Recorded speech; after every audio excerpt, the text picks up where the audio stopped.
Welcome, everybody, to Season 4, Episode 40, the season finale of Oz Media's Motivate Me 313 podcast.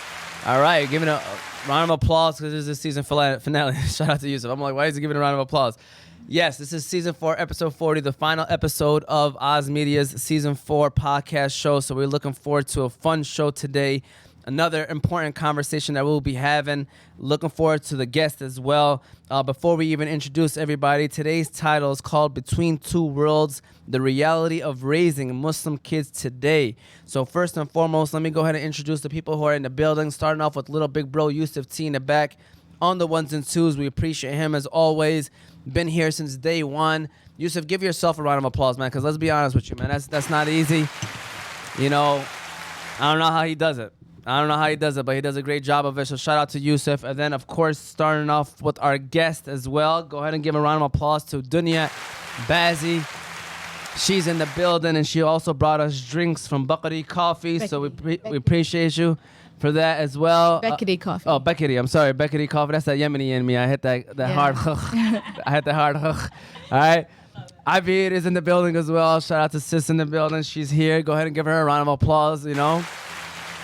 And of course, you got myself, Omar T. And so, you know, this is a great conversation to end the season. You know, we're going to talk about parenting. I feel like there's just a lot of stuff to discuss when we have this topic. Shout out to Abid for coming up with this topic and then mentioning Dewnya as a guest. I was like, you know what? You ain't lying. That would be a perfect person to have. Reached out to Dewnya. She didn't even hesitate. She said, of course. And, you know, they just got done doing some woman training. Sisters of Success. So if you ain't a part of it, you need to be. I'm telling you. Yeah, you know what I'm saying? So I can talk a little bit more about that. Once I get done introducing, we can just talk a little bit more about that. You can introduce it as well. Tell us, you know, what was the, the motive behind starting that up. So before we do that, be sure to follow us on all of our socials. We're on YouTube, Facebook, Instagram, TikTok, Apple and Spotify podcasts, all under Oz Media. You can find all our platforms on our website at ozmedia313.com. Shout out to the sponsors of this show: Hanley International Academy, Holy Bowly, Wing Fellas, Juice Box, Melika Kebab, Jebed Coffee House, Royal Kebab, and Riverfront Cleaning. Yusuf, give those businesses a round of applause as well, because we do appreciate their support. I always tell people, you know, without them, there's no us, honestly, because we appreciate them, and they're the ones that help, you know, bring the brand all together. So shout out to those guys. Let's start off with our good friends over there at Wing Fellas, and then we're going to officially get the show on the roll. So shout out to Wing Fellas. Do you know what goes perfect with the big game or your favorite TV show? Some deliciously tender wings from Wing Fellas. Wing Fellas restaurant is home to the best wings in Michigan. With over 20 different sauces and seasonings to choose from, you can make sure every wing order you make caters to your taste buds. They have 7 different locations in Michigan. They have a location in Dearborn, Southfield, Detroit, Belleville, Wyandotte, Flint, and Taylor. So no matter where you are at in the state, Wing Fellas is your one-stop shop for some fall-off-the-bone wings. Also, be sure to visit them at their website at thewingfellas.com.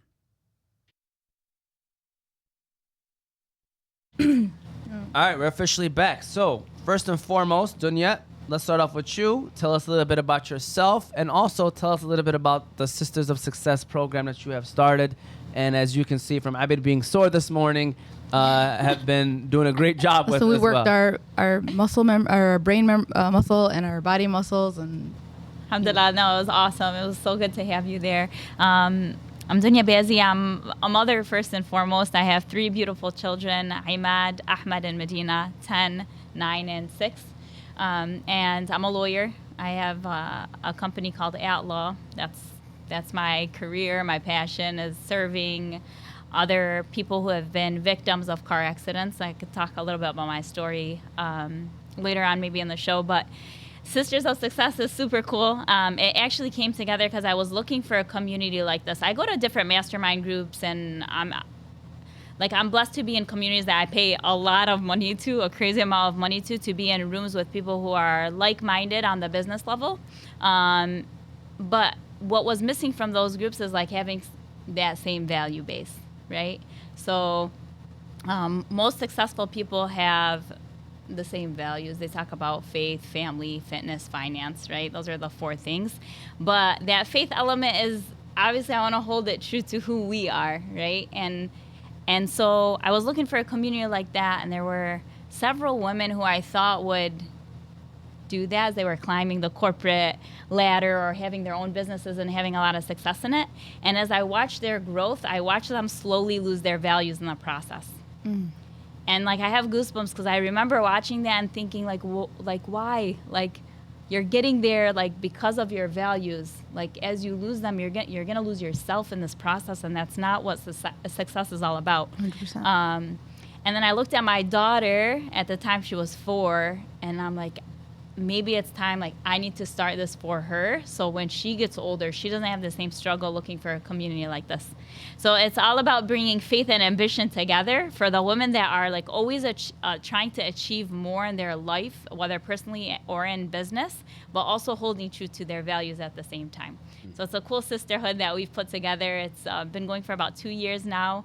Alhamdulillah, it's growing, and we call ourselves Faithful Dreamers. That's who we are. So yesterday we had an amazing retreat. We cold plunged. We did like things that got ourselves outside of our comfort zone, just pushing these sisters to another level, like mentally, so they know that they can achieve more, they can be more, they can be a great mom and a great business owner. They don't have to choose, like society tells us like we have to choose one or the other. It's fiction. Yeah. You know, so Yep. that's what that was about. She opened up her beautiful home. We had multiple speakers, yoga. We swam at the end, food, you know, and like you said, just great like-minded people all together. But I will say something. You are more likely to do something risky that will take you to the next level when you have a group of people pushing you, aka the cold plunge, man. I wasn't going to do it, wallah. But I was like, you know what? I would do it because they hype you up. I'm serious. So it was a great, and that's just like one aspect of it, but you know, it's a lot deeper, pushing your business to the next level. Kudos to you, because I bet growing up she would never do something like Yeah, that. I with ain't us. gonna lie to you. So we weren't that group of people that she, you know what I'm saying? That No, pushed her. if we're gonna get like, they're better, a lot better now. But growing up, I wasn't allowed to do a lot of things, you know, because like I was the only girl at first, you know, and they sheltered me. So I had 3 uncles and 3 brothers, and it was like nobody touches her, nobody does it. But I used to play sports sometimes with you guys. Yeah. No, I was But nothing like, you know, real. There's like so much beauty in that, like that the cultural element of like protecting the women, but also giving them enough space to be able to know that they can, even though they got that protection layer. So it's like actually so beautiful. It's in our religion and in our culture too, like if you look at it. But alhamdulillah, you're amazing and you're a beast. So they did something right. So I showed my son in the car right when I picked him up. I'm like, look, you know, because that's just something, you know, I don't know. Like I do, you know, there's that line that I'm still like scared to cross. You know what I'm saying? So it's nice to be around people that push you to the next level. For sure. And you were mentioning it about, you said, you know, your at-law group, you know, with accents, and you said you're going to share the story. I mean, this is maybe a good time if you want to touch on that, if you're feeling comfortable with that. Yeah, sure. So I always knew I wanted to be a lawyer. Like that was like the thing in my family ever since I was 6 years old, because I was the sibling defending the other siblings to my parents and getting into fights with my parents for them. You know, yeah, everyone has that. You have one. There's always one. And so they always called me like the muhami in the family, the lawyer in the family. It just stuck. So like I knew like that was my path. But I was a huge sports fan, played college basketball, like wanted to be a sports agent or a corporate lawyer. That was kind of what I thought I was going to do in law school. So I even took like the corporate transactions path, which is the hardest path to take in law school. They teach you like security regulations and all this stuff. Very complicated. Didn't think I was going to litigate, be in a courtroom, none of that. And then right when I passed my bar exam, a little bit of time passed and my brother got into a really bad car accident. He was 19 years old. He fractured his hip and his ankle on opposite sides. He couldn't walk for 6 months. My dad was overseas visiting his family for the first time in like a decade. I had to make the phone call to my dad to like let him know because I didn't want him to see it on the news. And just watching that whole process where they didn't operate on him for 4 days in the hospital because they didn't have a claim number from the insurance company. So they didn't know how much they were going to get paid. But the second they knew like we had good insurance and they were going to pay, they put us up in a villa suite in the hospital. You could fit 100 people in that room. And I was disgusted with this side of it and disgusted with this side of it. I'm like, you shouldn't treat this person different because they have money or don't have money. Yeah. Or they have good insurance or they don't have good insurance. Like the whole system was like a reality check for me. It's like now you have your law degree and you're able to really impact and do something, and God sending you this sign and like putting you through this experience for you and your family. And who better to defend your brother than his big sister?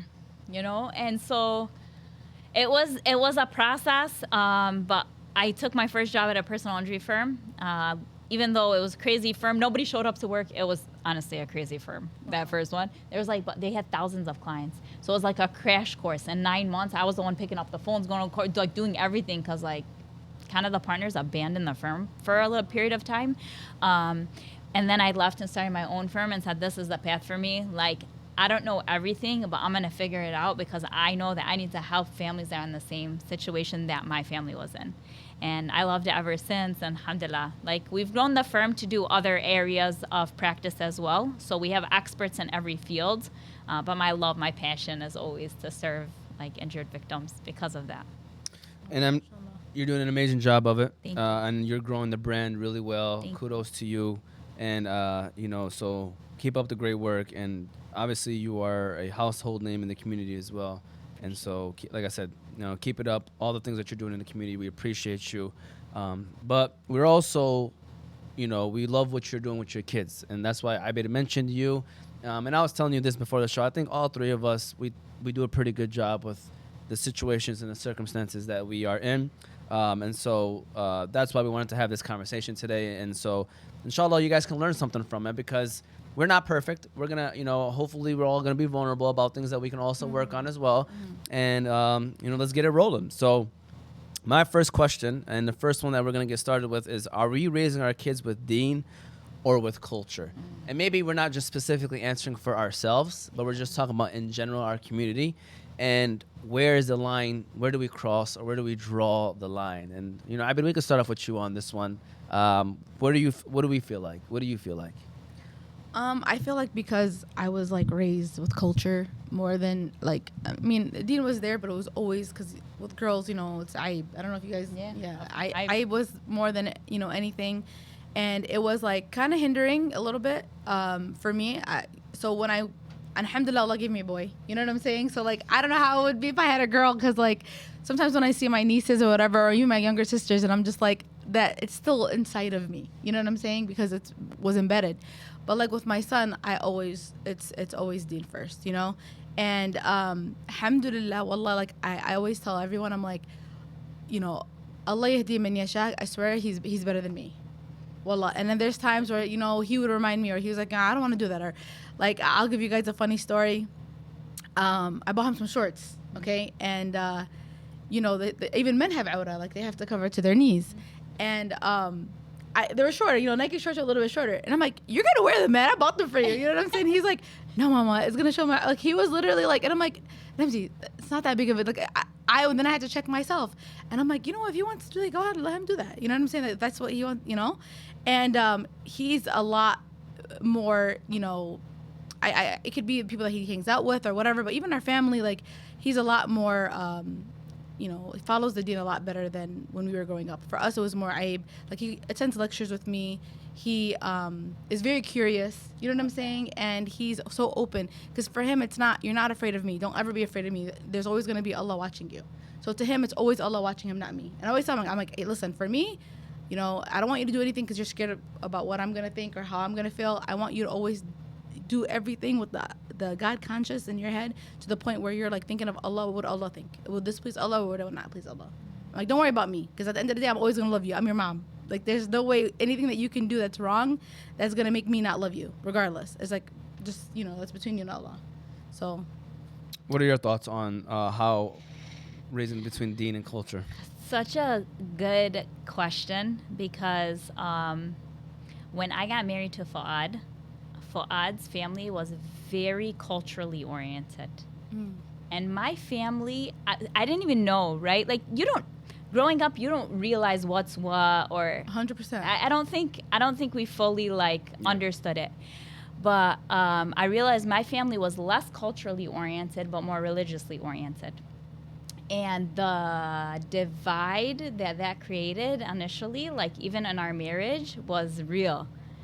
Because I'm like, no, that's haram. Like, we can't do that. And he's like, what do you mean? Like, this is how we are. And I'm like, but it shouldn't be how we are, because, right?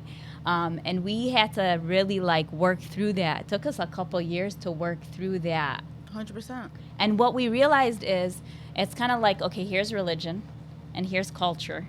And in the middle are the things that like connect, right? So we actually like diagrammed this out. That's one thing that I love about Turner. It was like because it was causing me a lot of heartache, and it was like a lot of pressure on him because he didn't really fully understand where I was coming from. I didn't fully understand where he was coming from. So when we diagrammed it out, we found like these are the connectors. Like, okay, so for culture, like these are the things we focus on because they don't affect the deen part. But for deen, we have to follow, like the kids have to follow all of it. Yeah. Or as much of it as we can instill in them, right? Because that's their foundation. And then culture comes, but only the good parts of our culture. I said, there's a lot of toxicity in our culture too, right? And we don't realize it, but as we get older, we start realizing it. Like, we don't need that toxic culture, even if it's part of our, identity in a way.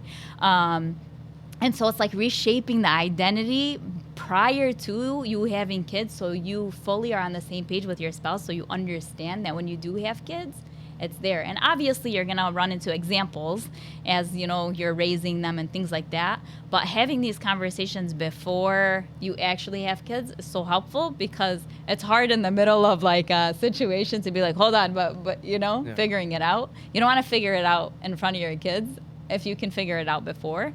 But there are things that we're still figuring out today. It's a challenge. Yeah. I want to say something before you. So I have to give it up to all couples that are married raising kids, because, I was, divorced, and my ex really wasn't involved in me raising my son. And people go like, oh, they feel bad. I'm like, no, I actually like it, because you do. There's that, it's hard agreeing on everything with their spouse about how you raise your kids. You know what I'm saying? So, like, with me, it was like, alhamdulillah, like, in a way where I was just like, I'm able to, he doesn't have that going back and forth. He doesn't have that confusion of, oh, my dad lets me or my mom, or, you know what I'm saying? But, like, when I see couples that actually work together and they, come to an understanding on how to raise, like, I look up to it. And I'm just like, mashallah, like, it's very difficult to find, literally. And we look up to you because you're doing it, like, at the highest level with, like, really no support there. So I do have to say, though, my brothers did help. I'm not gonna lie, but it was like one family. I just congratulated us. She just congratulated us parents us adults who have, we're 2-parent households, and she's a single parent household. Like, that mindset but she has. You guys don't understand. Like, when you were talking about like different families, like and blending them together. Well, it's a lot. People don't. It's. And thank you for sharing that. Like, how it was hard at first, because people don't make it seem like it's difficult. Like, in-laws. We need to show about in-laws. We'll save that for another show, because what I was gonna say, it's heavy, I think your answer was also great about it's first of all, if you were to give advice, you would want to raise your kids off of deen, right? Yeah, of course. But you can't forget about your culture, because culture matters, and that's what you grew up with. But that's where the line is crossed to me, is when you put culture over deen. That's where, for answering the question about where does the line, where do you stop or where does the line end, or where do you, so I think, in my opinion is, I think first and foremost, you should do your best to raise your kids off of deen. Sprinkle in the culture, because I love everyone's culture. I think everyone's culture is unique. That's what makes you who you are, But like you mentioned, is there are some toxic things that are part of everyone's culture, and you should let those go. Don't let that, generation and after generation, it should not carry on. What happened to you as a kid should not be the same things that, you are raising your own kids. But I do think that is important for them to understand their culture, know who they are, but kind of have the foundation deen. I think that's how it should be.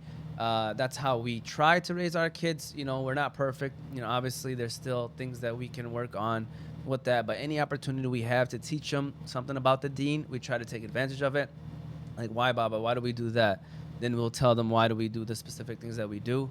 But ultimately, obviously that's something we can grow on. But I think that's how it should be balanced. If you were a parent or we were to give advice, is the foundation should be deen, sprinkle in the culture.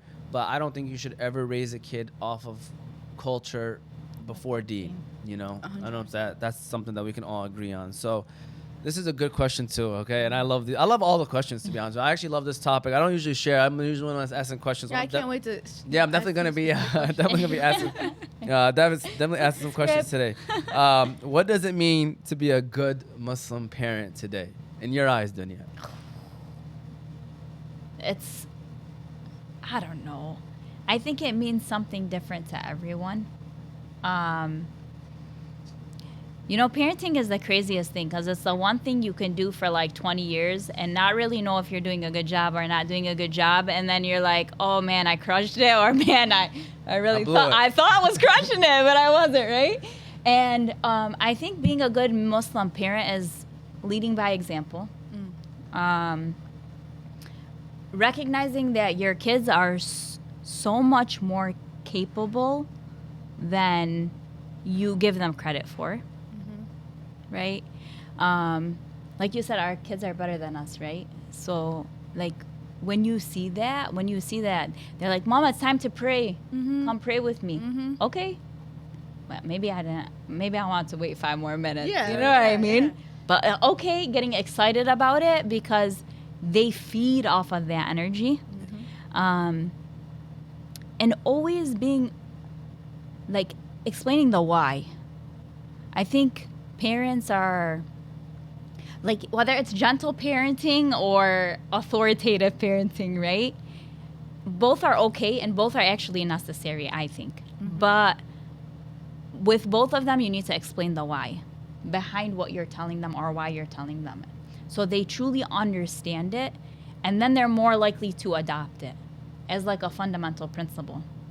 So, like, if I was like, you have to pray, you have to pray, you have to pray, you have to pray, they're going to pray. But then when they leave my house, are they actually going to pray? If they didn't build that connection, that why, that love, that wisdom behind it. So I think being a good Muslim parent is leading by example and also explaining the why to your kids so they have the actual foundation to be able to take it when you're not around. Yeah, I love that answer. I saw this one Instagram post and it was like you made it in parenthood if you're older and your kids still want to come visit you. You know what I'm saying? And like, I was young. I had MC. I was 19. I was a baby having a baby. You know what I'm saying? I was still living with my mom and my brothers and sisters. Like, he was. I always say he was the 9th sibling. Because my youngest brother was 2. So it was, very tight knit. So I literally grew up with him like we're siblings in a way. So we're best friends till this day. And I feel like the biggest thing for your kids to know is like, you make mistakes too. You're still learning. To have open communication, you know what I'm saying? And we are their first example. Like, we have to lead by example. Look, just today, I slept in, he slept in. You know what I'm saying? Normally, if I got up, he would have got it up. Like, I'm just saying, like, the most simplest thing.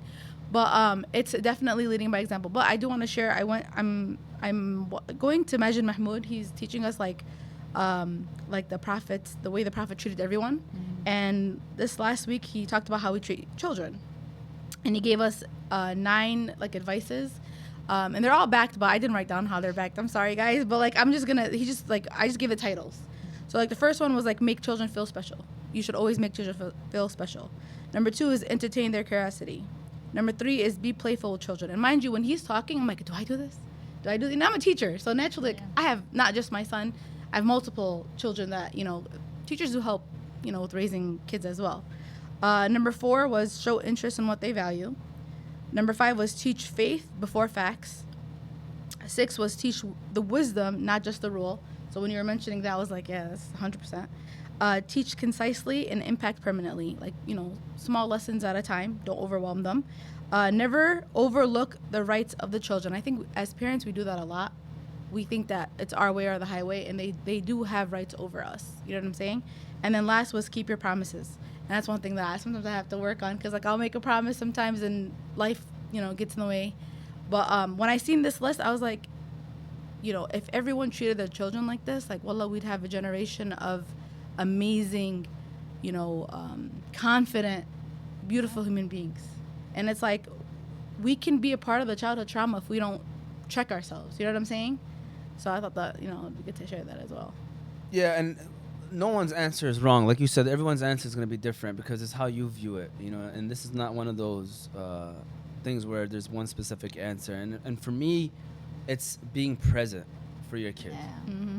And Big one. and I swear it might be the simplest thing, but how many times do you see where a specific, a father or a mother is not around, even though, they should be, they're just not around. And even when they are around, like, are you on your phone? Yep. Are you, and then again, everything that I'm saying is something that I need to reflect on too as a parent. But it's being present. It's being there for your kid when they need you. When they come home, they want to show you what they did in school. Are you paying attention to what they're saying to you? They want to talk about what happened in their day. Are you actually listening, or are you just letting them talk while you are focused on something else? And it's like showing up to their games. I joked around. I was three of us. It was three guys talking, and he was complaining about how his father only showed up to like his most important matches, and it bothered him. And it messed him up because his father wasn't there, and then he always asked him to come. But then he showed up to the most important matches. I'm listening.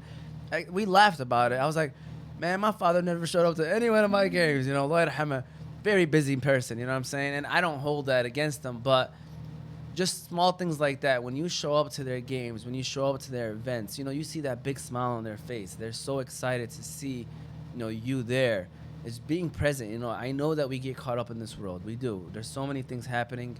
But I think that we should, I think your kids should be your top priority in life. You know what I'm saying? And I think no matter what's happening, you should always stop what you're doing. I love workplaces that know and understand that. I currently work in a place where, they tell me if you have, my kids have parent-teacher leave, go.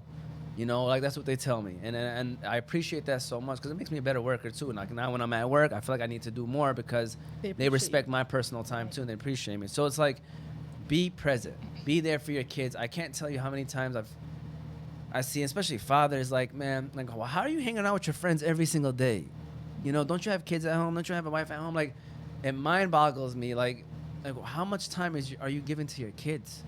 Are you that parent that just gives them the iPads and buys them whatever they want? Like, do you think that you're being a good parent by doing that? I know we're going to talk about that later on, about mistakes that we do. Like, you don't know how valuable it is for a kid. Like, they might appreciate the iPad and stuff, but what are you actually teaching them? Like, it's that relationship that you're building with them that's going to be more valuable than anything that you can ever give them. So, to me, it's being present, Wow. Thank you, man. Appreciate it, man. I haven't got a round of applause in a long time. You know what I'm saying? Appreciate you, Yusuf. So going off of that is, how do we teach? And this is another good one because, as growing up, we used to hear Arabic school, and man, we used to act like we were sick. Yep. Hey, we used to hide under the covers. So how do we My teach? stomach always started hurting on Saturday. Always. How do we teach our kids Islam without making them hate it? Oh man, it's so funny. Like, I went to Arabic school for like 13 years, right? And I don't think I retained anything too. Yeah, from same, it. Just like wallah. us. We had to reteach ourselves. Yeah. And you said something about like the curiosity, Mm-hmm. right? So when they're curious, like, drive into it, right? Let them explore, let them be, without the added pressure. My daughter Medina, so she's 6 now, but when she was 5, there was like a 4-month stretch where she wore a scarf every day. She wouldn't answer the door without it. Wow. She wouldn't let me take pictures. Like, hardcore. And she's like, I'm wearing it. I'm like, okay, Mama, you're testing. And I didn't want to put the label on it, right? She's 5. Like, at any point, she's going to take it off. I'm like, I don't want to say you're wearing it officially. And she was just like, no, I got this. And she's like, don't worry, I'm going to wear it for real, and we're going to do a big party. I'll let you know when I'm ready. I'm like, whenever you want. You know what I mean? Whenever you want. And my mom's like, how are you letting her? She's still young. You know that mentality of, right? And I'm like, let her just be. If she, she's 5. Yeah. This is the time where they're curious, they're exploring. Let her love it. And see, at least she builds that connection with it, right? And then she had her birthday party, and she had bought this mermaid dress, okay? Oh, what? And I was like, for sure she's going to want to wear her mermaid dress on her birthday. Yeah. And she's like, Mom, 2 days before this birthday, she's like, Mom, I hijabi mermaid outfit. I'm like, where am I gonna get you a hijabi mermaid outfit from? You know? Yeah. So I get on Amazon, I put like these couple of things together, I figure it out. So at her party, she's wearing her mermaid. Full on covered. Then she gets all these presents, some like short outfits, this, that. I show up to hype the next day. She had basketball training, and I'm looking for her, and I can't find her. And I look at Fuad, I was like, where's Medina? And he's like, she's over there in the shorts and t-shirt. I didn't even recognize her. She got hot. And she wanted to wear her new outfit that she got for her birthday and whatever. And then now it's like on and off and whatnot. And she looked at me, and she kind of had like Guilt a little. like a tiny bit, you know. And I was like, Mom, I'm so proud of you. You did so good, you know. And I was like, you let me know when you're ready, you know. And just like left it at that, like acknowledge what they're doing as good, but don't. There's so much pressure, Yeah. you know. But it's hard. Like it's hard when you see them doing something right. Like my boys, they're still young, 10 and 9. Mm-hmm. But like they learn Salah in school. Like we're blessed to have Islamic school. Yeah. Yeah. And it's Like, different so- now too. Like it's better. So blessed. Like having it embedded within the day is very different than just on the weekend. I think that separation for us growing up with like Arabic or Islamic school on the weekend is very different than having it embedded in their daily school. I'm so grateful for that. But like they were praying on time every day. They're doing adhan, and we all come, and then they kind of stopped doing it. Right? They got out of the habit. So then I reminded them, oh my God, you remember how much fun we had when we all prayed together? Like, yeah, I don't know why we got so busy with basketball and this and this and this. And like just reminding them like how much fun did we have, right? How good did you feel about your connection with Allah? And what you said was beautiful. It's like the connection is with them and Allah, not because of us they're doing it.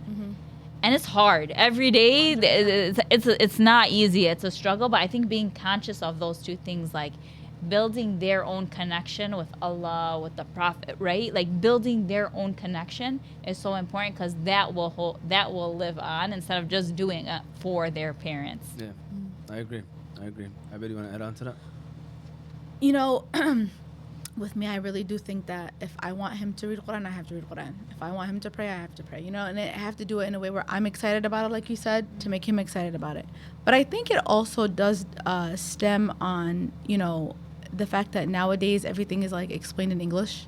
I think when we were going to Arabic school, it was a lot of Arabi, you know, and we were still learning Arabi, you know what I'm saying?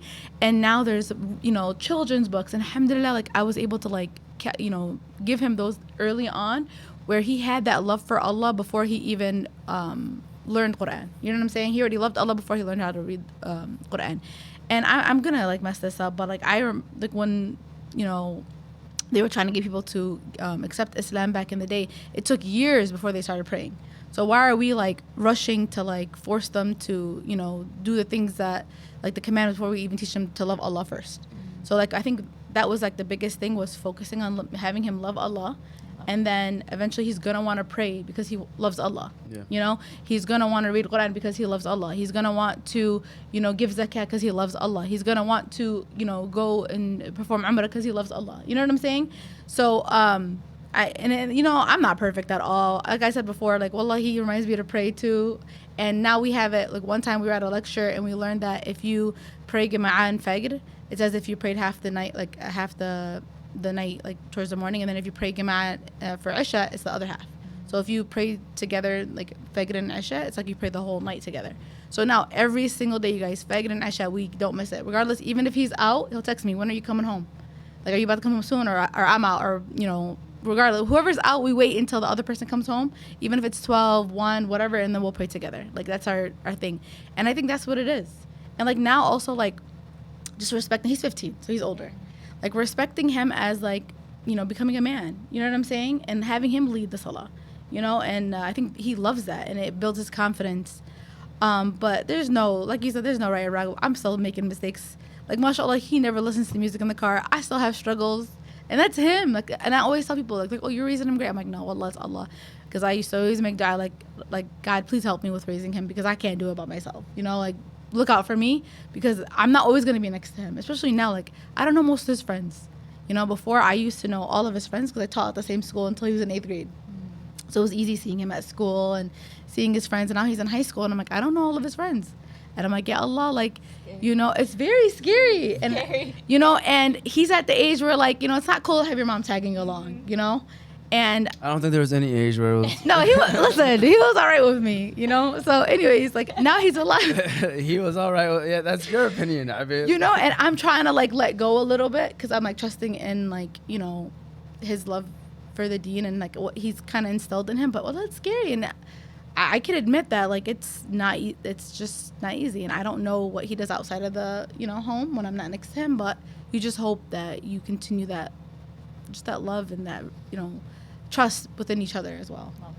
And I mean, my answer is going to be short and simple with this one. And that is, like you said, Abid, it's to teach them to love Allah first, especially at a young age. Like, I think if you instill that in them, and not only teach them it, show them what it looks like to love Allah first. And because that's important too, because they're going to follow you in whatever you do.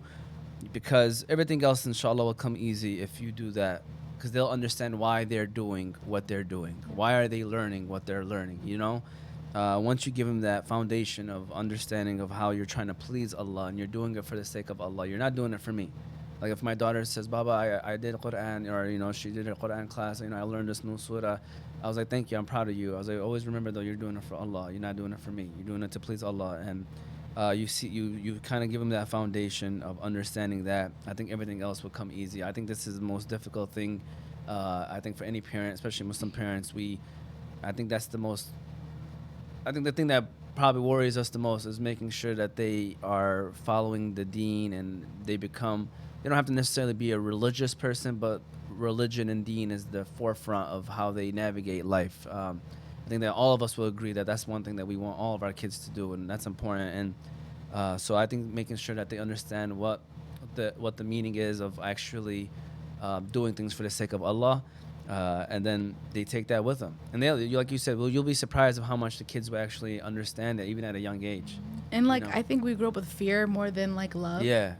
It was always like, you're gonna go to Dad, you're gonna go to Dad, you're gonna go to Dad. I'm like, what am I Yeah. gonna go to get Dad? Like, I wanna go to get Dad, you know what I'm saying? Yeah, that's exactly what it was. So I like, that's what I'm like, and you know, sometimes like you have to like tell yourself, I don't want to be like, I don't want to raise my kid the way that I was raised. Right? Maybe that's what my parents knew, and I'm, you know, blessed and thankful for Wallah the way that how that they raised us. But like, you know what, at that time, it's all that they knew, and I was like, I don't want to scare my son. Like, I want him to know that it's okay to make mistakes, but ask for forgiveness and do better. You know what I'm saying?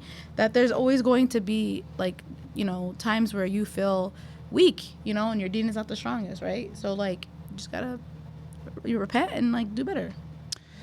Great conversation so far, Yusuf. We're going to run our next ad. Shout out to our good friends over there at Juice Box, and then we'll keep things rolling. So shout out to Juice Box, and we'll keep things rolling. If you're looking for a place with the best smoothies, milkshakes, ice cream, cereal bars, and slushies, then Juice Box is your one-stop shop. You can try things like their Biscoff or Nutella shakes, crepes, watermelon blast, strawberry burst, or mango smoothies. Juice Box currently has 4 locations: Hamtramck, Dearborn, Detroit, and Trenton. So be sure to stop by Juice Box and get ready to leave there with a big smile on your face. You can also visit their website at juiceboxblend.com or download their app at juiceboxblend.appfront.app.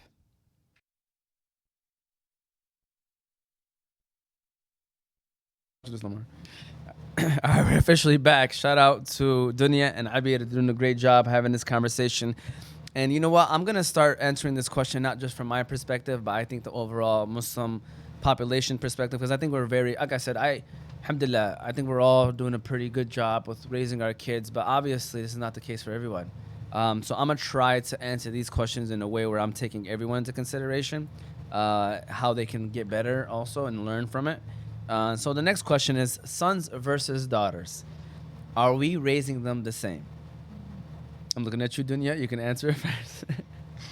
You know, growing up, we were always talking to my mom and my dad about it. And I don't know if you want to get closer to the oh, mic. Yep. yeah. Growing up, we were always talking to my mom and my dad about it because we were 3 girls and a boy. And then we saw that kind of divide at like 16, right? Where we're not allowed to do stuff and he's allowed to do stuff. And my mom's like, we're raising you all the same. And I'm like, are we? And I think it's okay to recognize that they have different needs, like, and you have different considerations for both. But having them understand why goes back to that same, like, why can the boys do this and the girl can't? I think foundationally, we want to keep as close as humanly possible. Mm-hmm. But there are going to be situations. See, right now, they're all young for me, 10, 9, and 6. So right now, I think pretty much they're all allowed. They have the same rules. They're allowed to do the same things. We limit the screen time the same. We have a cheat system with, like, sugar where they can't eat more. Like, they're all the same. But Medina's also 6. So yesterday, Fuad was telling the boys, they're like, she's annoying us so much. And, you know, yeah. And we're like, remember, you have 3-4 years on her. Like, mm-hmm. you need to protect her. You're the brothers, you know. Mm-hmm. She needs that love from you. She needs to know that you guys care about her, or else she's gonna react this way. So I don't think it's exactly the same, although my whole life I was saying it should be. Yeah. But now that I'm in it and I see it and I can anticipate the differences coming up here shortly, I think that explaining to the kids why one's allowed to do something that another isn't is the most important thing. Yeah, no, I agree. Yeah. I mean, I'm just going to say my answer is exactly like that. You know, I think we have to realize that there is differences. And you try your best to raise them the same, but ultimately you know that there's going to be a part, especially when you get your teenage years, mm-hmm. is where that's going to be, you know, you have to start, you know, doing things a little differently. And it's okay. It's not like it's wrong. It's okay to be raising them a little different and accept that, and, you know, just and explaining the why. That's all you got to do. Explain why. Hopefully they understand, and it'll make your life a lot easier if they, you know, you're on the same page. It's our jobs though to explain the why. Yeah, no, you make a great point. You really do. But see, I grew up in a different household. I was one girl and 3 boys. Okay. For the beginning, yes. And I was like, it wasn't fair. It really wasn't fair. And he could probably agree with what I'm about to say or whatever. But I love how instead of you telling Medina, you have to listen to your big older brothers, they're your older brothers, mm-hmm. it was you talking to the boys, telling them, you guys have to protect her. She's younger. Like, she, you know, you guys are going to be the ones that are going to keep her safe, like, you know, in that aspect. Because we want to raise boys into men that are protectors, yes. you know? And that is from a young age, that's their duty. So I wish the why was there instead of the opposite. Those are your big brothers. You better listen to them or whatever. He was my younger brother though. Mm-hmm. It was 2 brothers and me and then Ahmad. So but it's huge. 100%. We do have different roles, and if it's taught at a young age the correct way, then yeah, we are gonna grow more feminine women and more masculine men, how like it should be. But it's more of no, that's your brother. You better listen to them instead of he's a boy, it's okay, he can be out late or whatever. Like, when it becomes haram, I think that's when we need to keep it the same. But when it becomes, like, in a certain way, like the protector, the more emotionally, I mean, everybody should be emotionally in tune, but I get what you're trying to say, how there is a difference. But the line for me is, like, when it's, like, Islamic, when they're okay to do, like, haram things more than the girl. Yeah. You know what I'm saying? Do our kids feel safe talking to us? I'm looking at you, Abir. Does Ramsey feel safe talking to you at the age of 15? Because our answers might be different based off age. I'm going to be vulnerable right now. Because, like, Ramsey doesn't really show a lot of emotion, you know? And this is weird because he might watch this and he's like, what are you talking about? Like, why are you talking about your mom? But, no, I really want, like, your guys' advice as well with the situation here. Like, it's like when he was younger, he was all up in my ear, you know what I'm saying? But then again, also, I was at the same school as him. I seen him. I saw, like, everything. I knew his teachers very well. I knew his friends very well. We were always around each other. But now as he's getting older, like, yeah, he does. And I'm gonna, like, take fault as well. There's sometimes where I come back home from work and, like, he wants to talk and I'm just like, I just need a minute. Like, I need some time. Like, I can't. You know what I'm saying? And I'm like, is this pushing him away? But then eventually, like, he'll start talking. But he never talks about anything that's bothering him. I'm like, there has to be something bothering him. Like, whether it's, in school or, like, something, we're not always going to be the best. You know what I mean? Or, like, we're not always going to feel the best. There's always going to be something that is concerning that we just want to talk about. But he never talks about anything that's bothering him. Ask him? Yeah. He goes, like, I'm good. All the time. I always tell him, like, is this, literally. it's just like that's the one thing. And when I tell him, like, you know, we're here for you if you ever need anything. He's like, I know, but he'll never reach out to us if he ever needs anything. His biggest pet peeve is asking for a ride, and I tell him all the time. I'm like, because like sometimes I can't give him a ride, and I'm like, you have like 8 uncles and aunts, and you have your grandma, like that shit, like just. He's like, oh, you know, that's the one thing. You know how you hate coming home to a messy house? I hate calling. Like he uses the same thing because that's my like thing too. Because I'm like to him, if you're gonna eat, clean up after yourself. Like, you know, like it's just us prepping for a car. That's what he's doing. He's I think he's that's ready. What it he's is. prepping. He's getting you ready. I hate it. Oh yeah, that's that And time. I'm like, oh Lord. So he's like, MC is very I don't know how to say, like, he's very helpful. He's very kind. He's a very good kid. Like, I'm not even saying because he's my son. Like, I mean, you can. I gave her a whole speech. You know, he is very hardworking. He doesn't speak up. Like, even his own coach, Coach Abe, was saying, like, we got to get him talking, you know? Like, he's very shy, you know? But he'll, like, always put in 110%. You know what I'm saying? So, like, that's, like, a struggle, you know? I don't know. And it's. She's listening to you. She's like, I got 2 boys that's coming up. No, I mean, it's different. I have Imad, who's my oldest, and Ahmad, and they're only 15 months apart. But Ahmad is a true leader. Like, he was born with high-level leadership qualities. Like, I learned from him. One day I'll write a book about how my 7-year-old taught me leadership. Oh, I love that, inshallah. Like, so he's the person who, when he needs to talk, he'll grab my hand, we'll go to the room, we'll have our time, we'll talk. If their siblings are fighting, he's the one that goes and he'll, like, diffuse the situation and get everyone to talk about why, like, what feeling happened here. Yeah. And Imad is, like, my good boy, right? He's always following the rules. Like, he'll never do anything to upset anybody. But he is less likely to just talk about it until I pull it out of him. So every like you'll notice, right? Like, if they're reacting differently to certain situations, they're a little bit more emotional than they usually are. Like, and that's about being present. Like, if you're present with your kids, you know there's something. It might not be a huge deal, right? But there's something that's bothering them that they haven't talked about yet or vocalized. Whenever I see that or I identify that, I pull it out of him. Like, let's go to the room. Let's talk about it. Is it something? Usually I'll ask, is it a girl? That's funny. Already? Well, it's 10, right? And it's not about, like, I like him or I don't like him. It's about, she's acting like this or yelling at the teacher about me. And I don't know why. You know what I mean? Yeah. Like, in 5th grade, 6th grade, you know? And so sometimes you gotta pull it out of them. Ahmed, I really don't have to pull it out of him. He's either, like, because he's super passionate and emotional, it's coming out real quick and we gotta diffuse it and pull him away and talk about it, or he's pulling me aside. But with Ahmed, you gotta pull it out a little bit. But I think letting your kids know that they can always talk to you and not react when they're talking is going to be the biggest thing. Like, if you get emotional about what they're telling you, or you're like, how did you do that? What did you do? Why? Right? When they're giving you the information, that's going to start building a little bit of a distance, just like anybody. It's like communication with anybody. If you feel they're always, like, pressuring you, or they're judging you, or they're not going to come to you. But if they feel like you literally are not judging them at all and you're just going to help them navigate the situation, I think they're more likely to talk to you. Inshallah, it stays like this. Or, you know, it's always like, how's it going to be when they're teenagers? Because that's when I feel like they really need our guidance the most, 100%. But when they shelter the most. Yeah. I'm not ready for it. I'm bracing myself.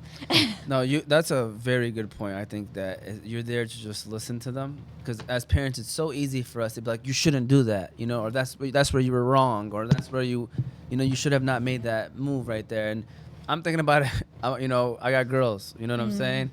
And right now, you know, they're young. They're going to tell us everything. They don't stop talking, to be honest with you. You know, they're going to tell you everything, and sometimes more than you even wanted to know about. You know what I'm saying? So they start talking. But I also know in the back of my mind that there's going to come a point where, you know, I think, especially as a father, I know I'm going to do my best to be around, but, you know, my wife is going to be the one that's going to probably have to relate to them a little bit more than I do in certain situations. But like you said, I mean, they're young. If we're talking about right now, my goal is just to be present for them as much as I can without the judgment or the emotional part, and just kind of inshallah stays like that.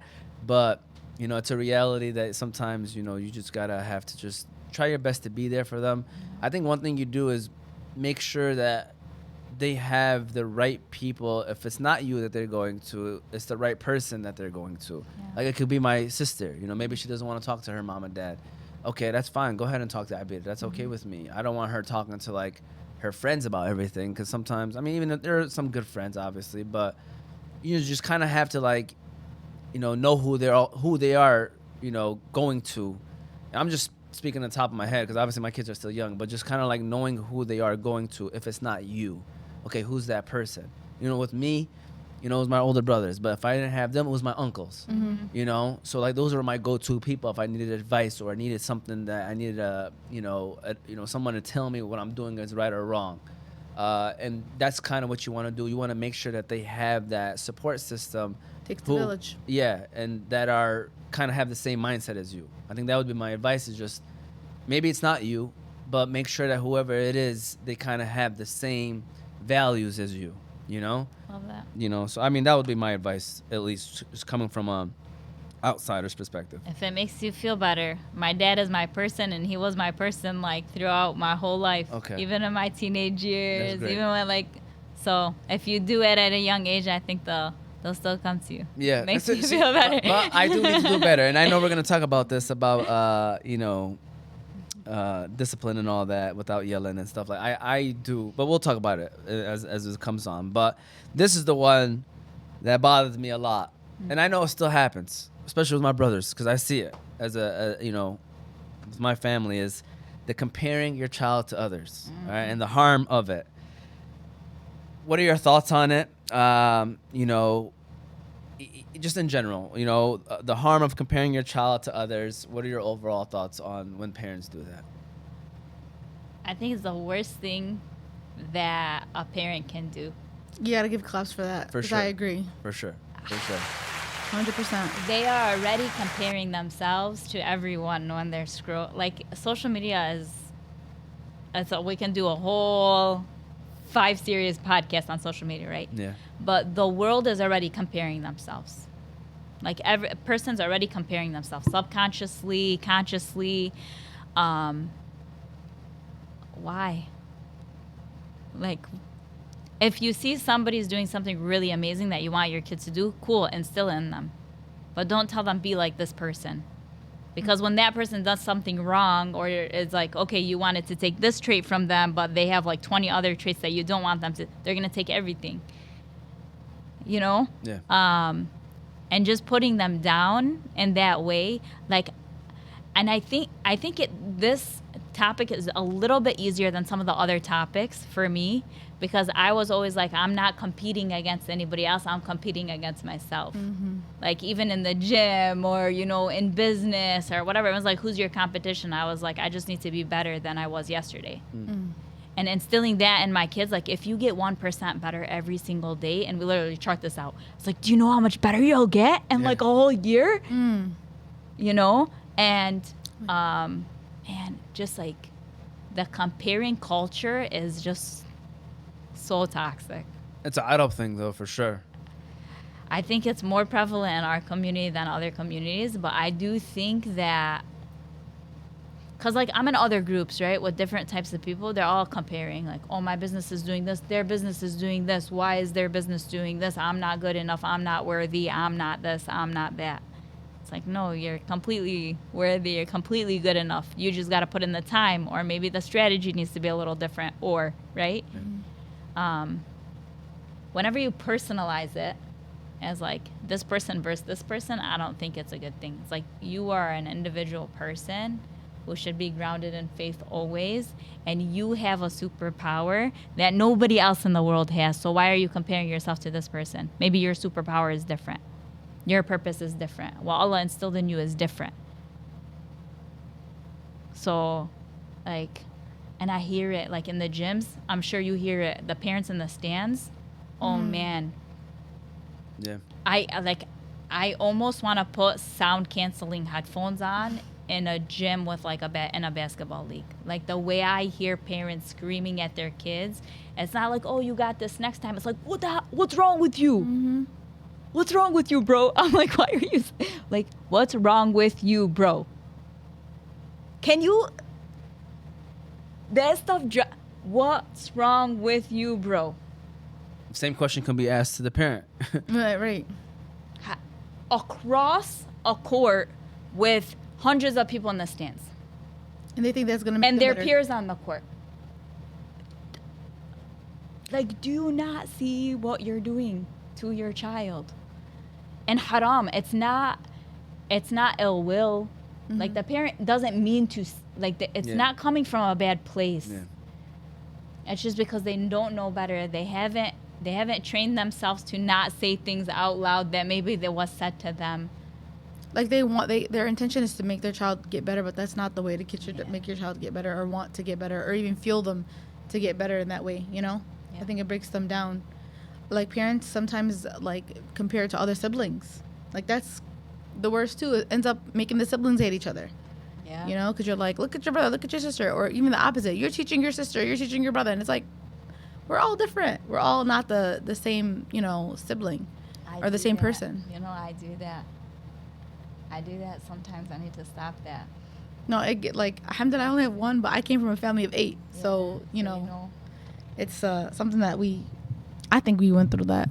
We can talk about it. I mean, this is what what do we know? What are your thoughts on it? I mean, we should never compare other kids. I really believe that parents don't realize the way they talk to their kids ends up becoming the way that our self-conscious is in our head. Like whatever your parents used to tell you when you're younger, you're hearing it in your head when you're older. You're either going to fight it because it was negative, or it's going to make you better. You know, if you had parents that always told you, you got this, don't worry, it's okay, we're behind you, you know, you're going to always think in your head that I got this, I'm going to do it, I have my family behind me, and you're going to be able to take more risks and do bigger and better things. But if you come from an environment you're never good enough, or you're not as good as this person, or look at this person, they're doing this, and look at that person, you're always going to feel like I'm worthless, I'm never going to, you know, be this way, or this person's always going to be better than me no matter what I do or what, you know. So it's huge, and I really think that it's part of that childhood trauma, you know, that we need to, as parents, like just kind of reflect on. But you brought up social media. We have you know, a group of students, kids that are coming into schools that are anxious.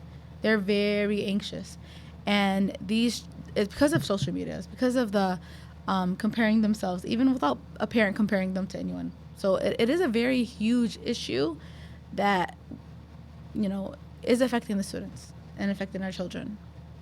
I mean, you can't. One of the worst things you could do, you said it, that you can do as a parent is comparing your kids to other kids or even your other siblings too. I think it's something that we tend to do often, that we subconsciously don't realize it. And, you know, we might not say it, but we're thinking it. And so we're pushing our kids to be a specific way, and we realize, like, it's because we see other kids doing it. And it happens all the time.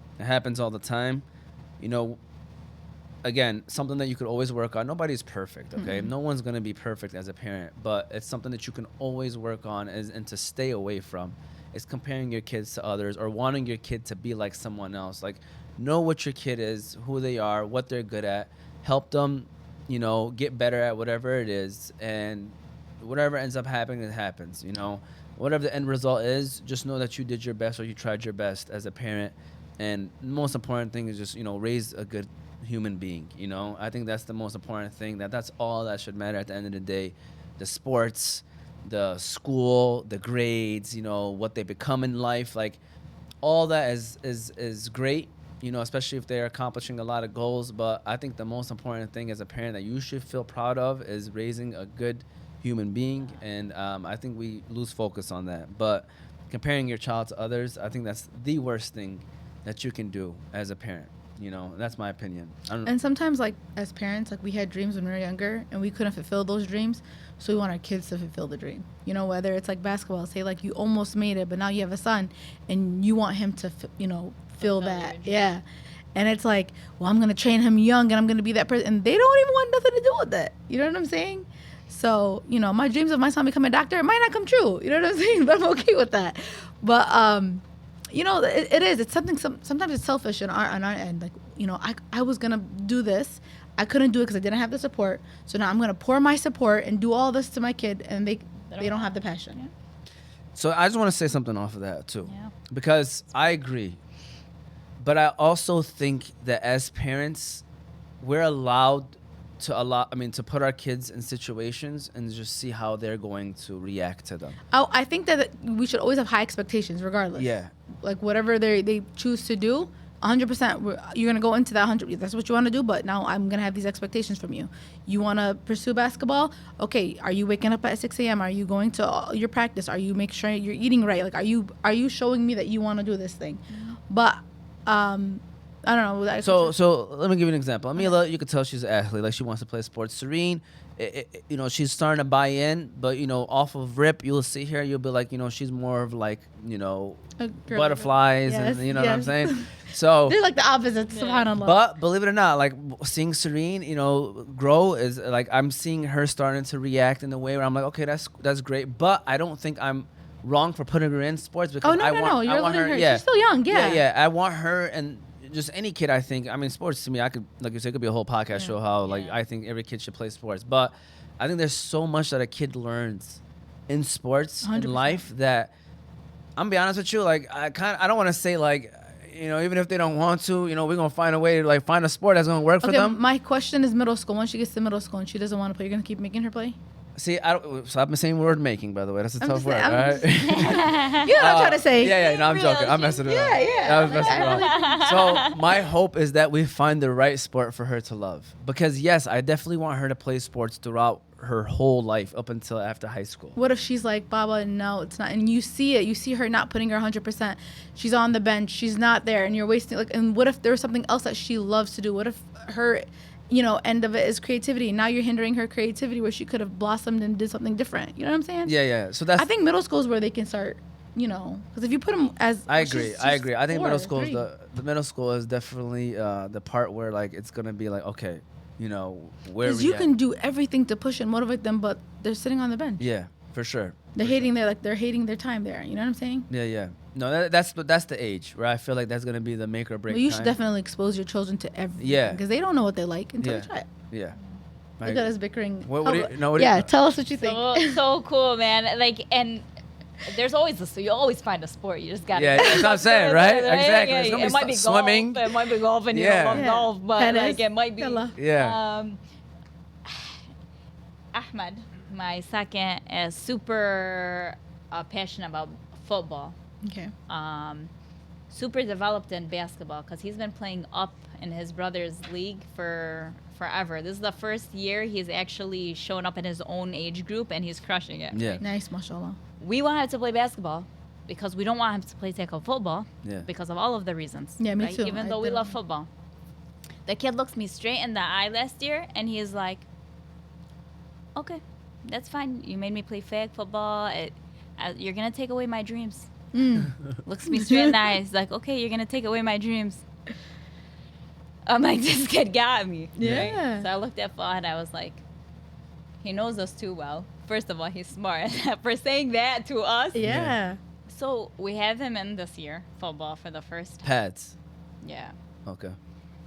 They're getting their pads next week. Mm. I'm so nervous. I'm like,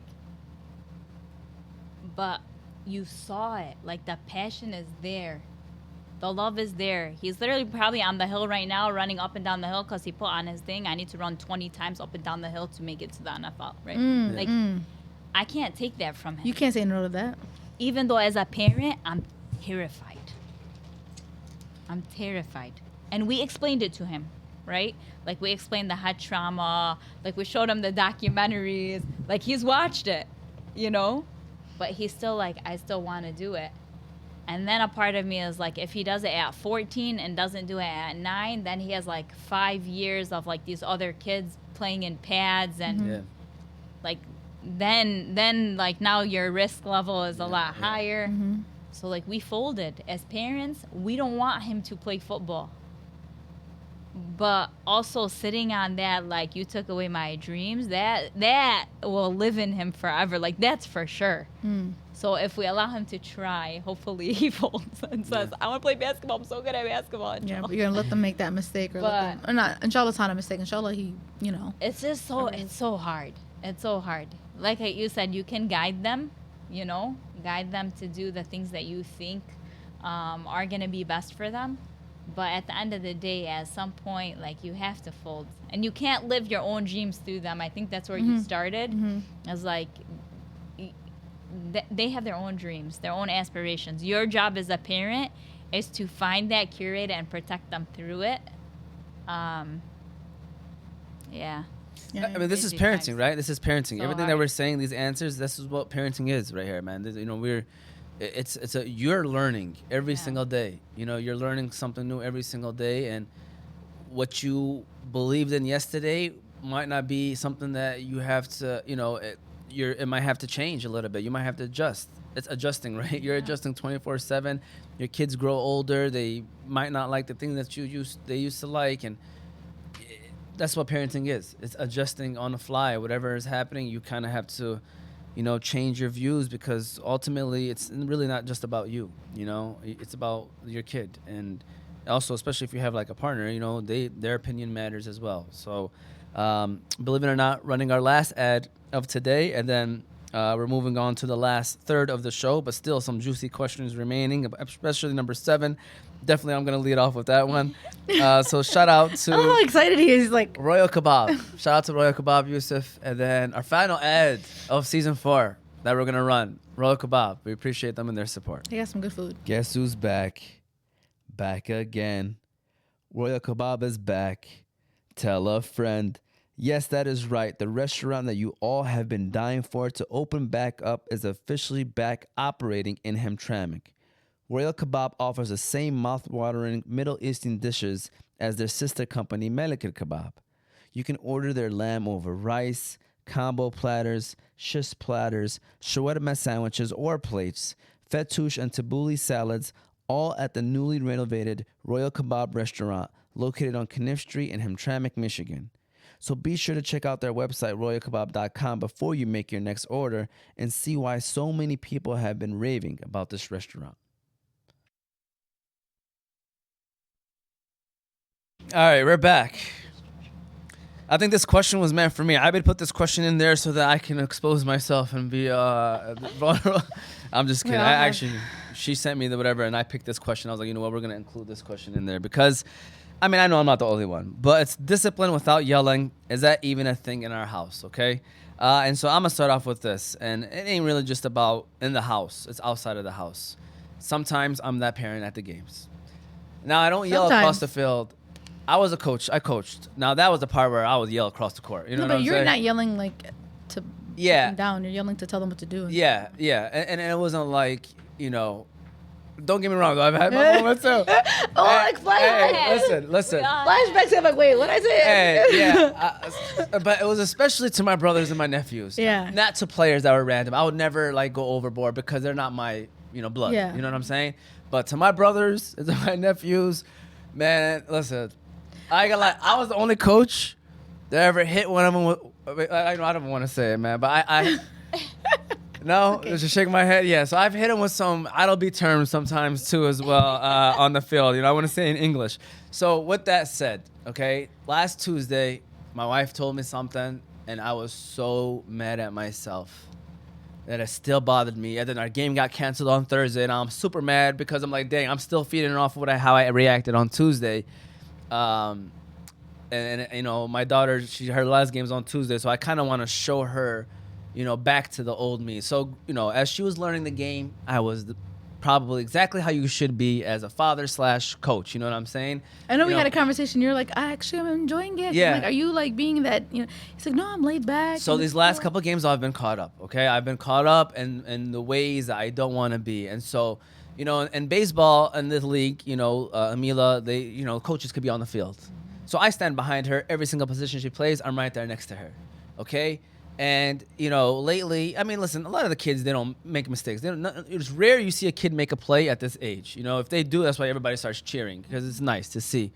You know, and so she's at shortstop, and she had like 3 or 4 balls come to her, and it was a mistake. And every time she did that, like, you know, I have my glove on for some reason. I still have my glove on. You know what I'm saying? Like he's playing too. I'm ready to make a play. I always joking around with the coaches. I'm like, yo, if you need me, let me know. And so I like, you know, smacking my glove. You know what I'm saying? Like turning around. And my wife was in the car. She was like, you know, I'm not the only one that probably sees you reacting like that. You know, I'm standing behind her. She doesn't see me reacting like that, but obviously everyone else sees me. Like she makes a mistake. I'm like, smacking my glove, like, you know, and like, Mila, like, you know, you asked them to put you at shortstop, and I was like, look at you. I was like, you're not playing shortstop no more. You're not ready for it. You know, saying things like that to her. But I'm not saying it loud, but I'm saying it to her. She hears me saying it. And, you know, then my wife was like, you know, when you're smacking your glove or you're turning around after she makes a mistake, like, you know, she was like, you know, this is just from my perspective, you know, it's not a good look, you know? And I'm thinking in my head, I'm like, man, I tell her before she starts playing, do 100 catches. She's on the side doing 100 catches. Get in front of the ball. She'll get hit hard, and I know it hurts her. You know what I'm saying? But she'll try not to show it. You know what I'm saying? She's out there hustling every single day. Like, the coaches love her because she's working hard. And I'm over there being that guy. You know what I'm saying? Yeah, nitpicking the smallest things where I'm losing focus. You know, she's loved the game. Like, she actually loves it. You know what I'm saying? Like, she actually loves what she's doing. And she's playing a boys' game right now. She's not playing softball. She's playing baseball. And, you know, I had to reflect, and I'm like, man, what am I doing? You know, even the days where I swear I would give myself conversations when I used to be a coach, like, all right, you're not yelling. And then by the end of the game, my voice is lost. Done. Yeah, I'm done. We come from a very passionate family. Yeah, and it's like I literally tell myself to work on it, and then I forget. I get caught up in the moment, and you know, it's just one of those things. I'm thinking about from the sports perspective. Even when you're at home, you know, the little things that might get you upset because you're mad about other things. So you come home, you sometimes bring it with you, and so little small things like, "What are you doing?" I said, "Don't do that." You know what I'm saying? And it's just like, I don't know. It's just something you have to reflect on. Is it good to yell? No. I know there's some times where you may have to raise your voice slightly. This is the teacher, you know, where you have to do it sometimes because the kids, you know, they react differently. And some kids, you need it. Some kids, you probably don't need to be getting loud like that. But overall, I never recommend it. I think that's something we all need to work on, and especially myself, and, you know, just something to be aware of. So that's my perspective on that. You know, I don't, honestly, I'm, you know, not to like, I'm trying to help you out here for real. I really do think that sometimes you do have to yell and, you know, get into the kid's face to get them to like to the next level. Like I would say, like, you coached my son for years, and mashallah, he wouldn't be where he is without, you know, you being there. And a lot of great coaches do yell, and they do, you know, get in the face of their players, and they, you know, try to get that hunger out of them. And alhamdulillah, like, Ramsey's a really good kid. Like, not to say that I've never yelled at him. I've yelled at him, but I hardly do, because he listens for the first time most of the time. But when it comes to like sometimes students, like I taught first for years, and I taught EL students, they're different. But when I taught fourth and fifth, the last 2 years, they're different. I'll tell them, take out your books, and then I have to yell at them, and I always have to tell them, why do you guys make me get to that point where I have to yell? Like, why? And I hate it. Like, we all hate it. Nobody wants to sit here yelling at kids at all. But sometimes to get like them to like wake up and kind of get to the flow of, or to get to the potential that you want them to be, you might have to, you know, raise your voice. Do I recommend all the time? No. But sometimes it is kind of like, you know, I don't know. Especially when you know, like, and I just want to make sure especially when you know, like, in your situation, like, man, you know she has it, right? Mm-hmm. She's putting in the work, like, she's got it, and you're trying to get her out of her own head. When you put it in the context of, like, coaching and stuff, like, so my husband's been coaching my kids' basketball AAU teams, the boys. I coach Medina soccer. You know, I play college basketball. My mom was that person from the stands. I was always like yelling at the coach for not putting me in when I like, oh, it was always that, right? So I think I have like some, like, she was always in the stands. She came to every game, right? But that a little bit of that trauma, like, mom, stop yelling in the stands. You know how it feels, right? So now I just like note it down. I'm like extra reserved, I think, sometimes watching their games, which is crazy because inside I'm dying. So I feel it. But my husband is super passionate coach. Like, loses his voice every game, okay? And I'm supposed to be his assistant coach, so I'm sitting there. So I'm on the bench, like, you need to chill out, like, you know, you need to relax. Like, this player doesn't take well to that. I think it's important to know how it's received. Each player takes it differently. Each child takes it differently. But I think I'm too much of a gentle parent, but it makes sense in my household because Fuad is the disciplinarian. So like for me, it's good. Balance. But when Fuad's not there and I have to play that role, it's very hard for me. So I think the combination of the two of us is really like, alhamdulillah, if I didn't have that support with him, it would be a struggle for me. Because I don't think my parenting style would do justice without that. So because I don't have that trait, it's, you know what I mean? It makes for like kind of a good combination. But I think, you know, like there's Imam Ali has like a saying where it talks about the 3 sevens. So from 1 to 7 years old, from 0 to 7 years old, you play with your kids, you're gentle with your kids, you're all in with them. From 7 to 14 is the time where you discipline your kids. Like if they do something wrong, you tell them, right? You discipline them. And from 14 to 21, that's where you're befriending them. You're truly going all in as a friend. And I think there's a beautiful like science behind that. Now 100%, that I have I follow kids, it as well. you know, that 1 to 7, like if you're disciplining too hard in that 1 to 7, it's not what they need. They need that love, that playfulness. And then from 7 to 14, they know right from wrong. So set them straight. Yeah. And then from 14 to 21, they need that friend. And that high And that's school where I'm at years, right now, early man. college years. You guys don't even know. Like, I hate to say this on camera, but like half of the time I'm like, trying to not say certain things to get him like off whatever. I'm always like, oh, so I'm trying to be like open, But he's just like you guys. I'm not, like I said, he's a great kid, but going in, like being a teacher, going into education, like now you're dealing with everyone's kids and everyone's parenting styles. But I do really want to say that kids are softer these days. They're a lot softer, and it's very difficult to like kind of like you said, understand each one differently. And it takes a lot to like, mentally shift your mind. Okay, this person, wants it this way. This person wants it this way.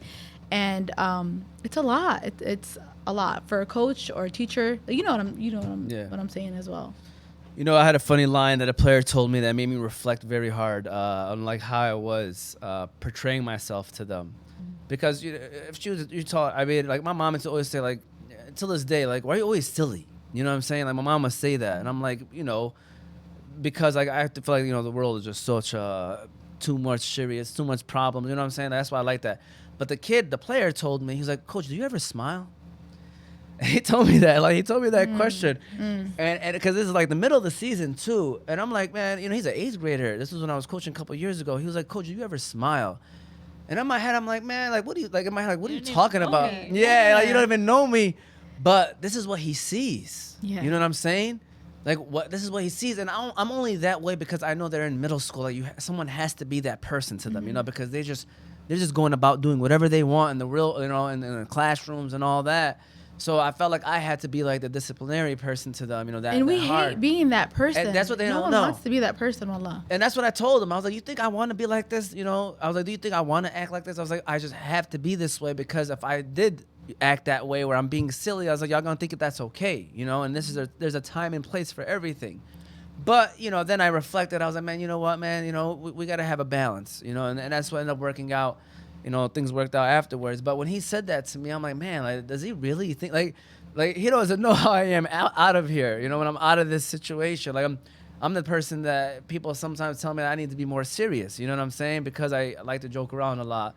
But it was just I want to say something. I'm sorry. I really think that it also stems from us being underdogs, from us being like, we're going and playing against these other teams that are like more privileged or whatever, and these are our kids. These are our, Arab, you know what I'm saying? And you want like us to show them like what we can be, and even being like at our old school, like we wanted our students to represent, and it's a lot of pressure, because we're just like, you know what I'm trying to say? It's the underdog mentality. And we have to be serious. Like, no, you can't, and they're kids at the end of the day, and you just have to like let go. Like, Well, I treat all my students like my kids. me too. Like I wanted them It's to too much. I wanted them to present themselves professionally. Yeah. I remember a referee told me, he was like, you know what I love about you guys is you guys show up on time. He's like, all your kids' jerseys are tucked in.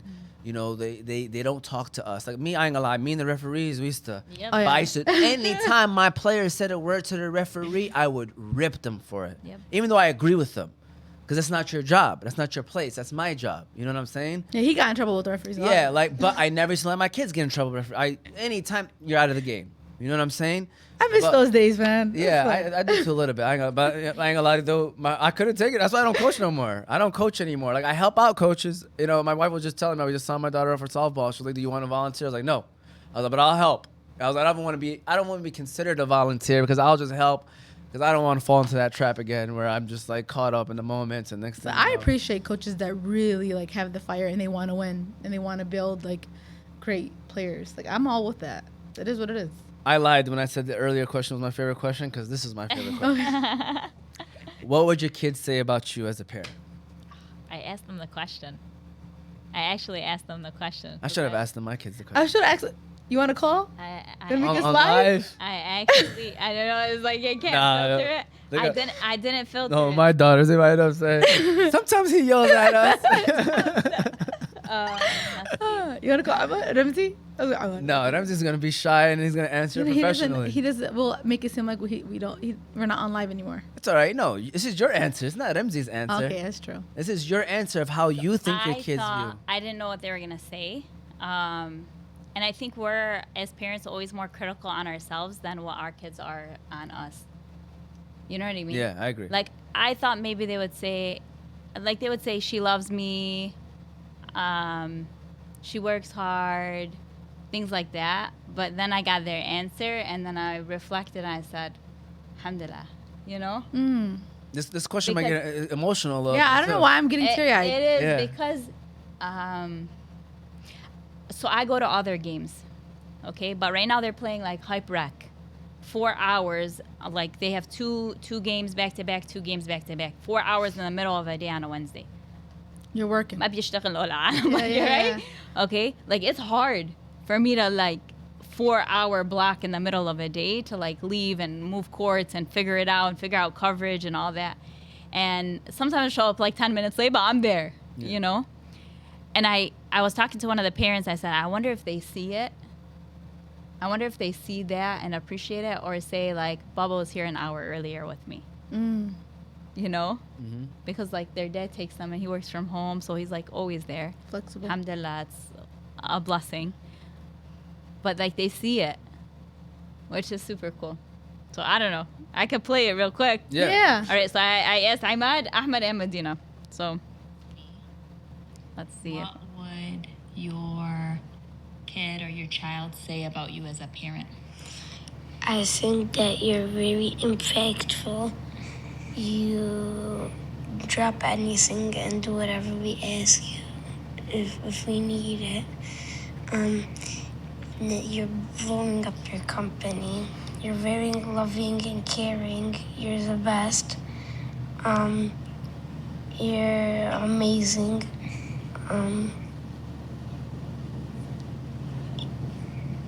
I'll forward a little bit to Ahmed.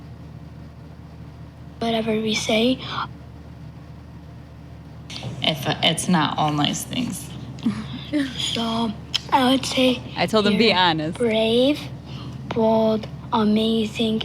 You do whatever we say, unless it's for our own. Unless you say no, because it's for us. You commit. You have great leadership. You let's see. So that was pretty cool to hear. It's like you. I want to hear Medina. You give us what you want, unless it's not good for us. So like he got it right. Yeah.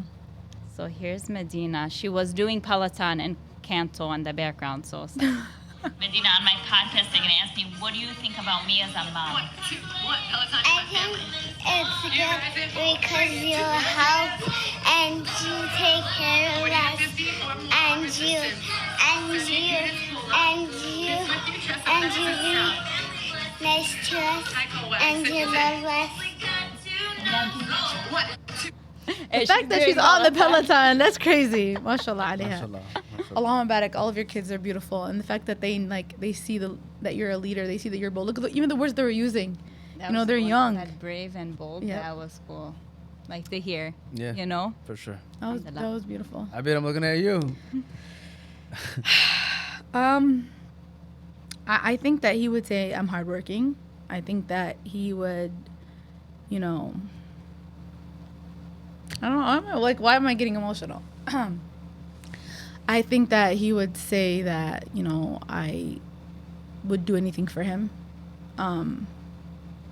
You know, like that I always want the best for him. I really hope that he wouldn't say that, you know, I'm too busy for him. Like, I think that's what I'm like making me emotional, is that, you know, the aspect of, I know he knows that I'm a hard worker. I know that he knows I'll do anything for him. I know all of that is there. Like that, you know, he knows that I'm juggling both, you know, roles or whatever. And I just don't want him to ever like say that I was too busy for him. That's just like, Give that a round of applause, Yusuf, man. And by the way, both of you guys are great parents, and I agree with your answers. I mean, my only thing is, you know, even me, like, I was thinking about this question. I was like, man, I hope we don't get emotional with this question. Yeah. But I mean, I'm gonna keep it simple. I think my daughters just say that I love them. You know, I think that's the most important thing to me. Is, you know, they're not. My 4-year-old is not gonna give you too much words, you know. But I think that's what both of them would say, is that, you know, my daddy loves us and he's there for us, and, you know, he makes us laugh, and, you know, he has fun with us, and, you know, that's kind of what I would want from them to say too. I think that would be like the most important thing for me as a parent, is, you know, they know that I'm there for them and that I cheer them on. Like, no matter what, as hard of a day that I have or with them, like, so let's say we don't have a great day, I try to end it with a positive note. And that's the most important thing. You know, that's what I was telling my friend yesterday, because he was telling me, he was like, you know, don't make them hate what they're doing by being too hard on them. I was like, well, just know that no matter what, I always end it with a positive note and say that I'm proud of them, and that no matter what, as long as you try, that's all I care about. And so I heard about the dinosaur and the note, and you had to save Serene, the princess, tied up on a chair. Oh. That's the cutest thing ever. He comes back from work and there's like a scavenger hunt and waiting for him. So I would say they would think that you're super fun too. Yeah. And they love watching movies with you and kind of like that. Yeah, for sure. He is very hands-on. I'm not like, mashallah alaik. Like, I really do. Like, I love that about you. Appreciate it. You know, that's what we got to do. I mean, like I said, I think that should be our top priority as people, as human beings, especially if you have kids. So, mistakes, top 3 to 5. I mean, 3 to 5. I put 3 to 5, but we don't have to sit here and talk about 5 of them. But what are some, just in general, we don't even have to do 3. What are some top parenting mistakes that we all made, but it's okay? And I'll start off with this one. I was watching a video. It's funny how, like, your phone just knows when you're going to have a show or something. It's crazy, because then I started a video, and there's like, as parents, and he said himself, he's like, I know this is going to be controversial, but we have to let our kids suffer. He's like, suffer is such a strong word. He's like, but what I mean by that is, for example, let's say our kids, you know, it's time to eat, but you're letting them snack and letting them eat things that, you know, before food, and then by the time the food comes, they're not actually eating the food that you want them to eat because they snacked so much. It's okay to let our kids suffer in that sense when it comes down to not giving them what they want every single time, you know, because when you do that, they're not dealing with that, you know, fight or flight thing that actually helps them with the rest of their life. Builds their discipline. It builds their discipline, you know, which, by the way, that's my new word for the rest of the year, is discipline. I feel like that's such a strong word. I've started today, and so far I've been good. I said, you know what, discipline. That's every aspect in life, by the way. That's just a side note. I think you should have discipline with everything. But, you know, it teaches them discipline. It teaches them how to work for what they need. And you're not just giving them anything that they want. And I think that's such an important trait to have. And, you know, our kids, they want the iPad. They want to do this. They want to go do that. And if we're giving them everything that they want, what are we really teaching them? So I think as a mistake, or one of the mistakes that we do, is by giving them whatever they want. Let them suffer. Let them, hey, it's okay for them to cry. You know, they want to whine, you know, clean it up. Hey, stop crying, stop whining. But that's part of life. You know, when do we get everything that we want in life? That's not what's going to happen. It's never going to happen. So, teach them that at a young age. You got to earn it. You don't just get things in this world. And, they'll build that mindset of, I'm not going to get what I want unless I work for it. So that's mine. That's mine. Just can I piggyback off of that? Because that's such a hard one for us. Like, growing up, we didn't have a lot. So we had no choice but to have that level of grit, resilience, and we didn't even ask because we knew we couldn't afford it. Yeah. Like, we just didn't have it. Yeah. So what happens when now you have it? Yeah. Like, you just want to give it to them. And we talk about this all the time. Like, how do we build that level of grit, resilience in our kids when essentially they have everything at their fingertips? It's such a hard balance. It's true. It's so hard, and it's one thing to say no when you don't have it. It's another thing to say no when you do have it and you can't give it. You know what I mean? That's true. It's way harder. And so, for us, you want to give them everything. a big part is you got to earn it, right? So they have their own company. My kids called Live Fun. They're all three. They do everything. They run the events. They handle budgeting. They call for sponsors. They do the whole thing. Isn't that amazing? Teaching them the skills that we learned at such a late age, right? Teaching them it from the very beginning, but mistakes every day, man. Every day we make I make a mistake with my kids, or I make a mistake and they see it. I think the biggest part about it is acknowledging it and apologizing to them for it. Mm-hmm. Most parents, if you ask them when did you say I'm sorry to your kid for making a mistake, they're gonna say never. I never apologize to my kid for a mistake. Yeah. But I think it's important for them to understand that we all make mistakes. Yep. Even Mama and Baba make mistakes. Yep.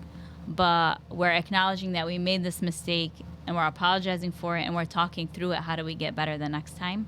I think that's been big in our household. So one of the things that came out of that, I'm reminded when my boys were younger. Medina still wasn't born when we instituted this, but we instituted a cheat system.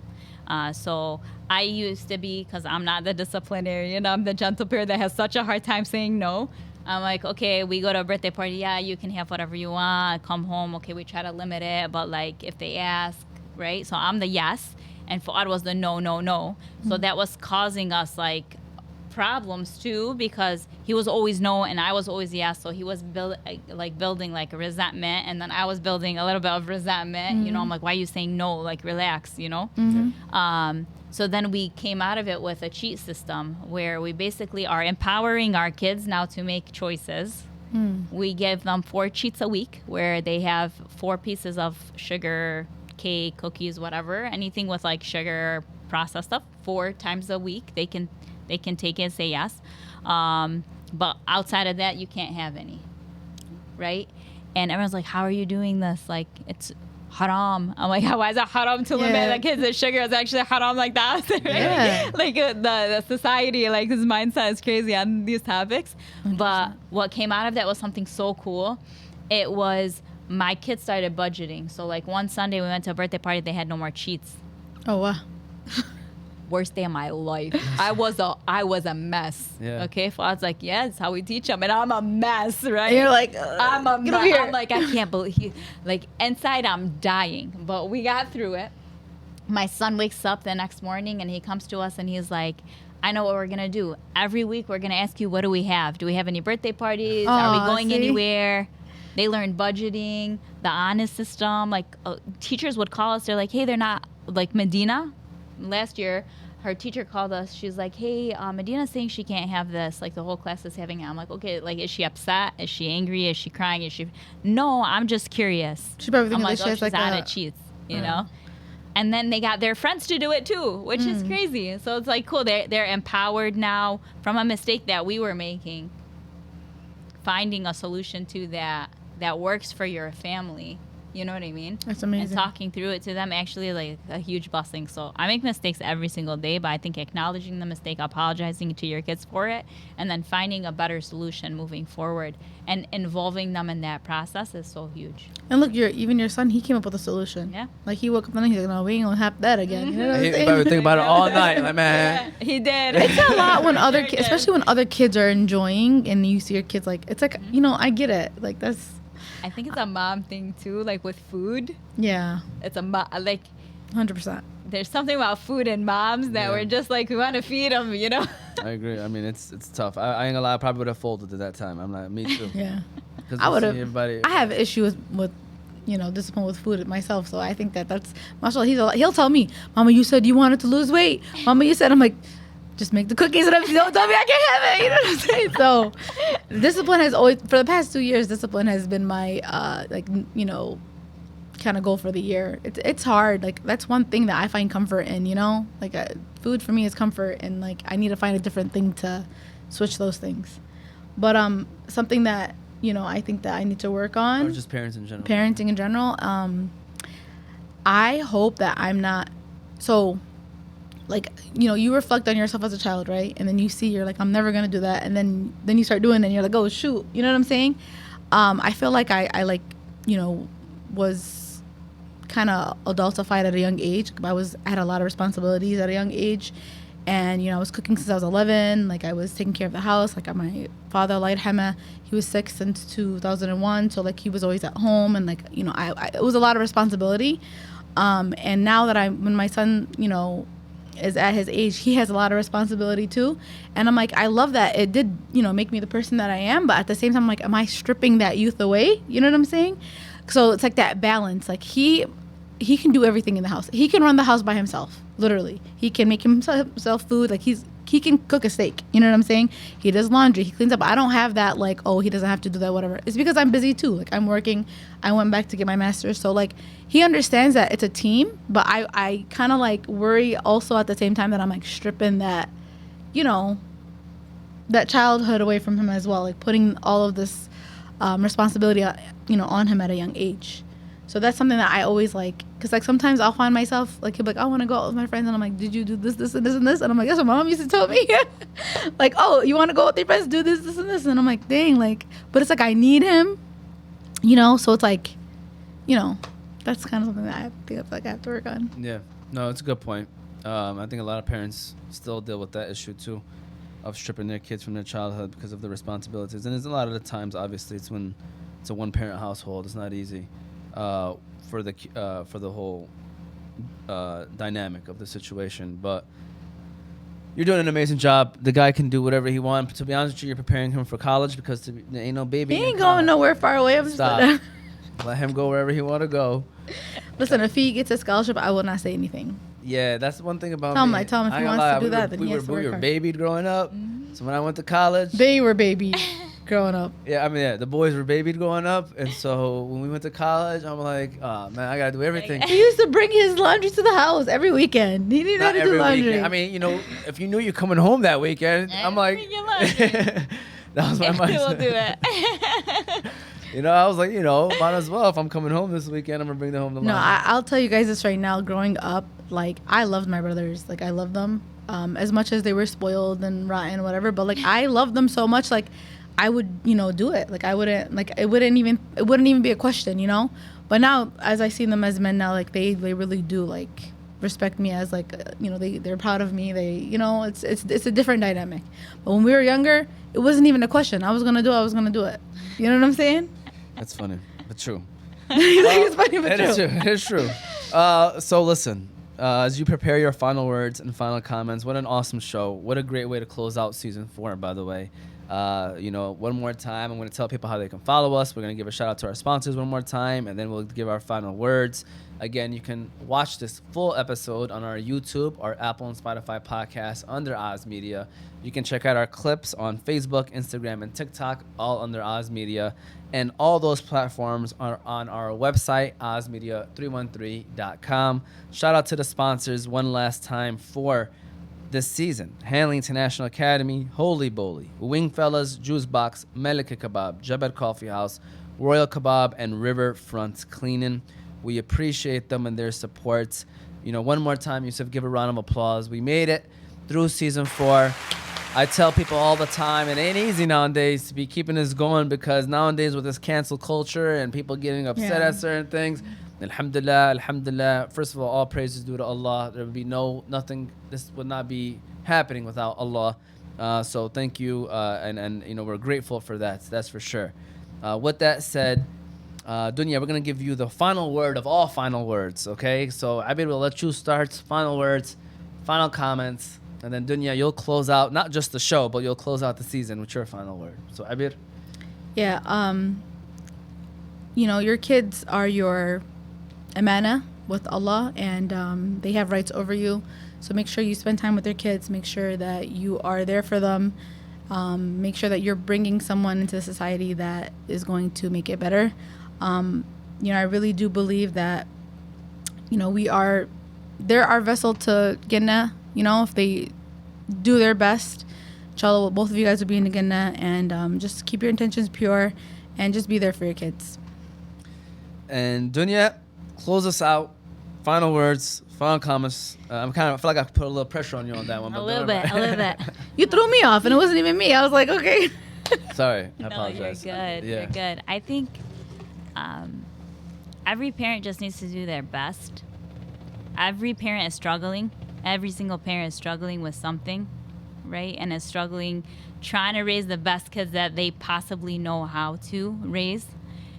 I think just don't be afraid to tell your kids, like, I made this mistake, but let's move forward together. Let's be better together. Let's grow together, and allow them the opportunity to help you be a better parent. It's not all on us. Mm-hmm. Like, they will help us if we ask them. They're so much smarter than we give them credit for. And they'll tell you what they need if you ask them and you talk to them. And then leave the rest to God. Because at the end of the day, like, it's his path too. He has a path for each one of our kids that we don't control. We can only control what we can control and help guide them and do our part. So just do your part and constantly try to evolve as a parent to be better. And put yourself in rooms with people who are trying to think that same way. And don't get, like, distracted by all the noise.